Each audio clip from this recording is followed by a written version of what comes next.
Hi guys, this is game 3 review. If you want to check out the real game, I'll drop the link in the description below. So let's check out the review and analysis of this game together and see what we can learn from this particular game. As at then, I was rated around 1000 or so. So my opponent is rated around 1000 too. So the link of the main game to check out your facts will be dropped in the description. So I'm playing black, my opponent plays white.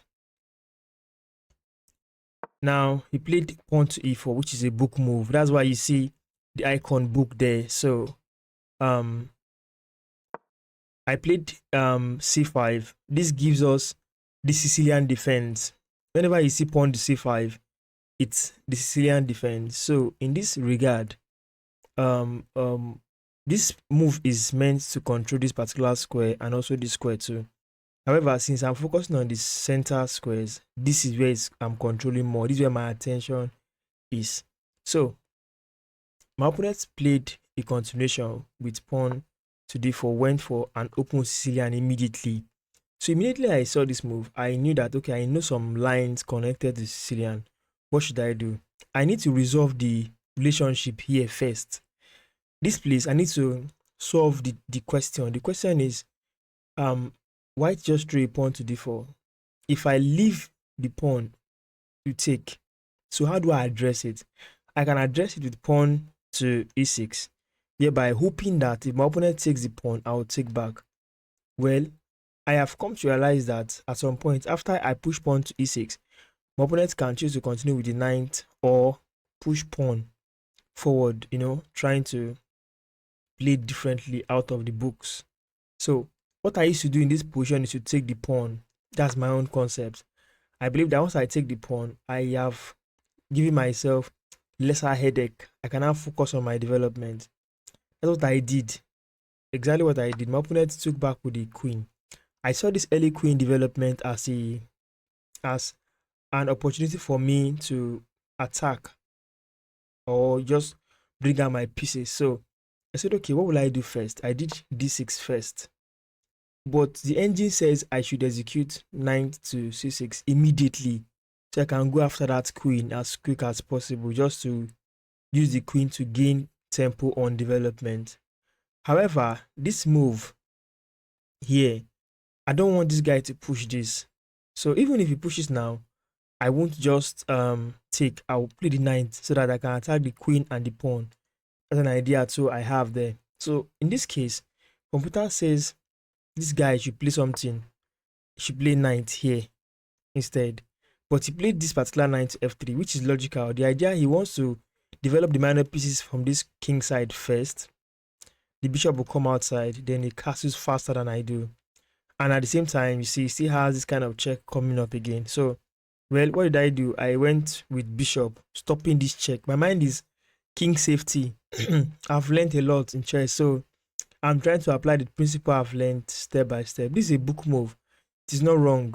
I'm still closing up this particular diagonal to my king to avoid early check as quick as possible. So I am doing my best to play with the books and stay on focus and on target and not blunder anything. The queen is still here, so I still have this move coming up, knight c6. Yes, he played knight. This case, I'll put this in so you will learn from it too. You see, the analysis is saying that you should have played the pawn first. You should have done this first. This is what analysis is saying you should have done first. So in case you see those green arrows coming out, you'll be able to know what it means. It means that a certain move was supposed to be played instead of that move that my opponent played or myself played, because it will be happening for both my opponent and myself. So instead of playing that move according to the engine, which is the best move at that moment, play this one instead. Fine. This is still logical. I went on with the 9 development. Now, at this moment, this is the best move now, currently, which computer agrees with me. Stockfish agrees with me with now that this is best. I'm attacking the queen, going for material advantage. If you lose guards here, I will just pick up the queen. However, I expect my opponent to know better. So, to keep the queen safe is the priority now. So if you are watching it now, you should learn from these ideas too. The priority now for white is to keep the queen safe. So what did he do? He went on with this. You see what he has done? Let me tell you something. In this position here, he wants to play this bishop here to c4 so that he can have a quick one on me. That's the plan. Immediately I saw it, I said, okay, I cannot leave the queen there. If the bishop is going to come, if the bishop is coming and the queen is here, this is the threat. What do I do to kick the queen away? I played knight to f6. I kick the queen away. That is the best move now, according to Stockfish. That's the best move now at the moment, which saves this position for me. So the queen went back. I played pawn. This pawn push makes this particular pawn weak. Although at the moment it's defended, but I'm going to show you why I said it is weak. Good. The idea would have been, Stockfish says I should have played pawn here to a6 instead. Because now the knight and the bishop are now strong using that square. So I would have played a6. However, with this level I'm playing on, just think of it as if I'm a developing player and I'm around 1100 rated already in this account. So you bring the bishop. The idea is this. Look at it. See, NG said I should have played bishop instead so that the queen will have guarded the pawn. Bishop is still there at that moment, but what I did made me lose a pawn, and this is it. He took the knight, I took back, then see. That's when I said that pawn became weak. This is the reason. So in case your own, you have to see in your mind, you need to remember this part well, where I said the pawn is weak. See, in this case now, if I had played bishop here, the queen would just be here, defending this pawn, supporting the bishop. You get the point. And this knight move cannot just come now because bishop is there to eliminate knight, pawn takes or queen takes, whatever. I can just bring this one back home. Yes. Or see, queen check. Maybe he blocks up. Then I'll take this, idea.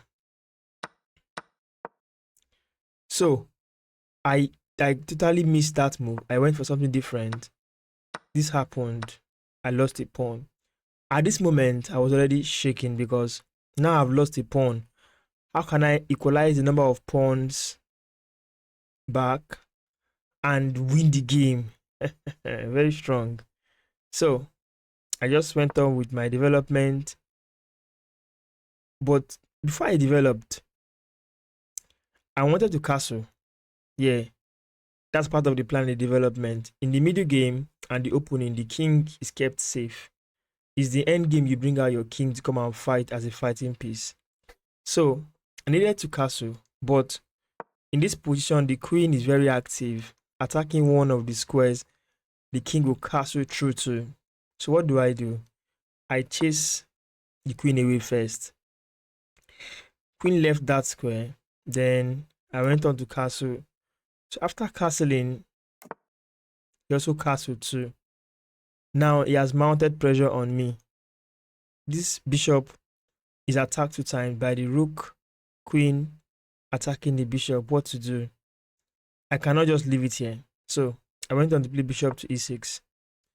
Taking the bishop away to safety, exposing the queen to the queen. So the queen is not free and I'm not scared of any exchange here because in this position here, if queen takes my queen, rook will take, rook takes the rook, rook will take back, and the exchange is still balanced, except the one pawn I'm missing that was taken on d6. What next? And remember, look at, there's a green arrow on the board. The green arrow said, instead of me putting the bishop on e6, I would rather put the bishop, or I would have placed the bishop here on g4, which is better. Well, bishop to b5 comes up, very active indeed, trying to remove the defender of this pawn, and it takes the pawn. Spotting this, I exchange the queen on d2 with check. Rook takes was supposed to be the main idea, but now he took with the knight. So therefore, I do not have somebody attacking this particular pawn anymore. So what did I do? I played knight d4. removing the knight from the attack of the bishop. I don't want him to take my knight here. That will make my pawn take back on c6, and I have a weak pawn there, which I will be guarding throughout the game. So I took the knight away, that knight attacking the bishop in return. He saved the bishop. Now, so what I did, I played pawn. The idea is that I was hoping that he might take my bishop. I will take back with the knight so that I can still have this pawn connected with a nice chain in the middle game. But here my opponent blunders a bishop. He went for a pawn and seemingly offering a knight exchange. So what did I do? As a sharp guy, I saw this bishop hanging and I was already down a pawn, so my head was ringing for advantages. So I quickly grabbed that bishop, securing the advantage. So in this case, he took the knight. I took back, attacking his knight. The best move here for my opponent was to take with the rook now, so that he can attack me with tempo. Either I retreat or I defend with the pawn. Here, my opponent plays something inferior, which is this. That made me say, okay, how can I defend the pawn and hold on to my advantage? This knight is where I can capture him, gain a tempo when he captures back, and I can defend with my bishop. And secondly, I can also defend the bishop here. However, this guy is threatening to take the bishop with check and still take the pawn. So how can I solve all this problem with my moves so I won't just lose time? I quickly eliminated the knight because the knight was a threat to my bishop on e7, which is a perfect way to solve a problem. Elimination. If you can eliminate a threat, just do so. He took back with the pawn, then I went on to secure the pawn by defending it with the bishop on f6. From here, I now see that my opponent have a weak pawn here, which can be a target for me in the game. Any of the rooks can attack that pawn. So he played this move. I was just looking. Now I'm up a piece, and I have, in fact, massive advantage to this regard. I brought the rook to attack the pawn. He gave me a pawn. In this case, I don't know why he gave me this pawn. I tried to figure it out, so I took a long time. See my time. Okay, the time here, I spent a lot of time thinking here. But the logic is still simple. Taking this pawn without a check would be him taking this pawn back. You get it? So, but to add up to my advantage, to make it more greater advantage for me, I have a forcing move after bishop takes with check. I'm forcing the king to respond. So the king responded by moving away. Then I brought back my bishop to f6, still defending that pawn. So taking a piece with check gives you an advantage because you are forcing the opponent to make a move he did not plan to make, except that move will give you issues. So you need to calculate it well. But in this case, that move was not a threat to me. The king moving back or moving inside to b1 was never a threat to me. So I brought back my bishop to hold the pawn. So now in this case, the rook is still threatening to take the pawn. So here, he played this move. I took a pawn. He played the pawn. I blocked the pawn off so he did not mess up my pawn structure. Then he did this. I went on to bring the rook into the game, making the rook active because on a8, he was not doing anything. So I had to put on an open file. Now in this case, I had to be careful. The point is this. He gave me a pawn here on c3. If I had taken in a hurry, this rook is hanging, I'll lose a rook. And you can see it was marked double question mark. That's a blunder. So I'll lose a rook. So in the game, I did not do that. I saw the issues. So what I did was to play a pawn. Now he played the pawn, making this particular pawn weak now. See? Rook can take. It's free. I went on to take. He played this. I took. Then he offered rook. I exchanged happily. Now I took more materials. So he gave pawn again. Now my opponent was just making silly moves because I think he now knows that okay, he's losing this game. So I had to still keep playing safe. He moved in, then I played check, attacked the rook. He came down to make a check to my king. I went to safety. He went back up. First of all, I made a check with my rook, kicking him down. Then I promoted by taking the rook, after taking the rook rather. So I have mate in 1. After this, I mated in 1, and this is how this game ended. I know you have learned a lot. There are some lessons that you pick up in this particular game. Now, the first thing I want you to focus on now is hanging pieces. The place he started losing was where he blundered the bishop, where he moved the knight away and blundered the bishop. I took here, let's say, in this position here, there was bishop. See, this is just the key lesson in this particular game. He blundered. That's the thing. He undefended the bishop. He kept the bishop hanging after playing knight to f3. Why? There must be a reason for your moves. Then before you play any other move, you can simplify. Even if you look at the evaluation bar already giving white winning chances here. In fact, white was winning from here. 1.8 advantage is there on your screen. If you can look, if you are seeing it here, I know you are seeing it. So white already had 1 pawn extra from me. That's one. Secondly, again, you can easily simplify the position here. What I mean by simplification is this: bishop takes bishop.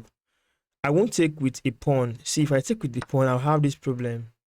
It's not like it's a big problem actually, but I don't want this to happen now. See, although computer is saying it's good, yeah, because that place the knight is standing is fine, and I'm opening an attack on the pawn so I can take back material, which is nice. You get me? And again, I can still bring this again, leave the knight here to pressure here. Very good concept, you see.